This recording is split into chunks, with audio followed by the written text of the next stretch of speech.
Hello, I'm Zachary Taylor, 12th President of the United States. And I'm Warren G. Harding, the 29th. While our better-known brethren are busy shilling for used car lots and modeling for currency, it's incumbent upon us to tell you about democracy, a project to elect the next president of the Brick Theater. First of all, it's your civic duty. Second of all, it's a way for you, the American people, to become involved in a project of vital importance to you, the American people, the programming of a 50-seat theater in Brooklyn, New York. There are two ways to participate in democracy: as a candidate and as a voter. All shows or producing companies interested in running for president of the Brick need to follow a few simple steps. Step 1. Register in the primary election by filling out all forms and documents found at bricktheater.com, whatever that means. Step 2. Participate in a live primary debate, either in person or via Skype, to be held on March 18th, prefatory to the primary election to be held on March 20th. 12 nominees will be chosen to move ahead to the general election, which will be held in June 2012. Step 3. During June's general election, the 12 nominees will take their case before the public by presenting their shows no less than 4 times over the course of the month. After they've done that, the public will vote once again on who gets to be president of the Brick and reign supreme over the Brick's calendar during a period that begins and ends in January 2013. But how can you participate if you are not a show or producing company? That's easy. Democracy depends on a credulous nation of sheep that can be easily tricked into believing that their opinion makes a difference. Satire aside, all shows featured in democracy will be chosen by you, the people, through a popular vote.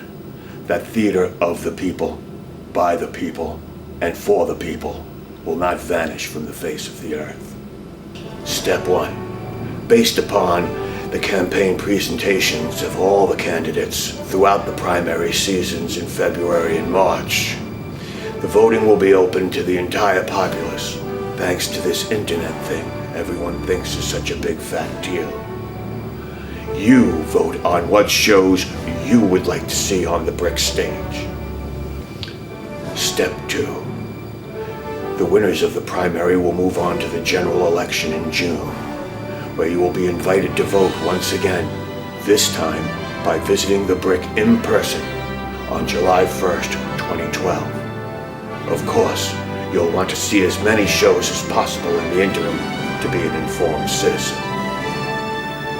We wouldn't want you to just vote for your family and friends. Would we, Zachary?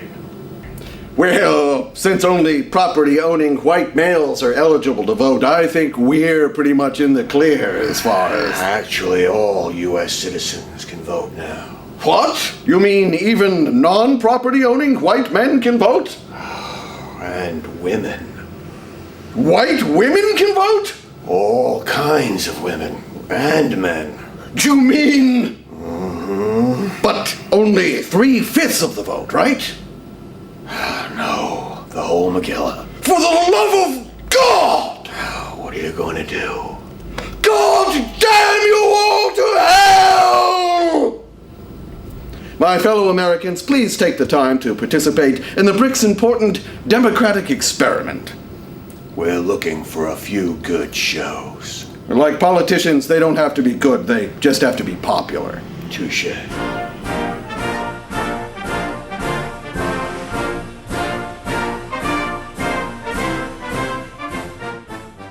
If I was still president, there'd be some big changes around here. This coming from a man who only served in office 16 months. You only served 29. That's more than a year more than you. At least I'm not the worst president in U.S. history. I'm sure everyone agrees now that that's Nixon. Or Bush. Well, which one? The second one, I think. They were both so horrible, it's hard to tell. Fat lot of good you are. I don't know why the Brick didn't shell out a few extra bucks so they could hire Abraham Lincoln. Yeah, good luck luring Lincoln back into a theater.